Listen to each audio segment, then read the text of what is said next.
သူလက်ဆောင်ပြီးကြလို့အဲ့ဒါဦးကြီးစိုးကြီးတော့ပြန်သွားပြီဒီမှာ ဒီမှာလည်းပြန်တော့မှပြောတာ သူ24နှစ်မြောက်တယ်သူလူတာလာတာ ဒီမှာပဲ တခုချင်းလေးပေးသမ်းမှာအဲ့ဒီထဲမှာဆောင်းစရာရှောင်းစရာလေးတွေလည်းကိုပါပါတယ်ရောပေးသမ်းမှာပေးသမ်းမှာအဲ့ဒီထဲဟိုနောက်ဆုံးကဘူတာနိမီဆိုတာဘူတာနိမီမှာဘူတာတူဆိုတာကအန်တရေကြုံလို့အဲ့တဲ့ဘေးနဲ့ကြုံတဲ့အခါကိုအဲ့ဒီခါထားရောမှာတို့နမကြီးပါတော့တားဟွက်ခါထားဆိုတာရှိထင်တယ် ရှိတယ်ဗျာ နမကြီးကသူ့နွားလေးကိုငွေကင်းသားနွားလေးကို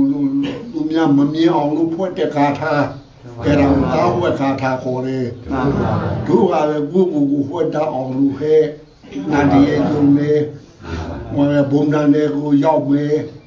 ဒါမို့တဘုံဒီနေမိလာတဲ့အချိန်အဲ့ဒီချိန်ကိုတို့ကိုမမြင်အောင်လို့ဟဲ့ဘူဒါနီမီမှာပူတန်တူသွားအခုဒီတိုင်းကြီးကတော့အဲ့ဒီခါထားကအသက်မဝင်ဘူးခဲ့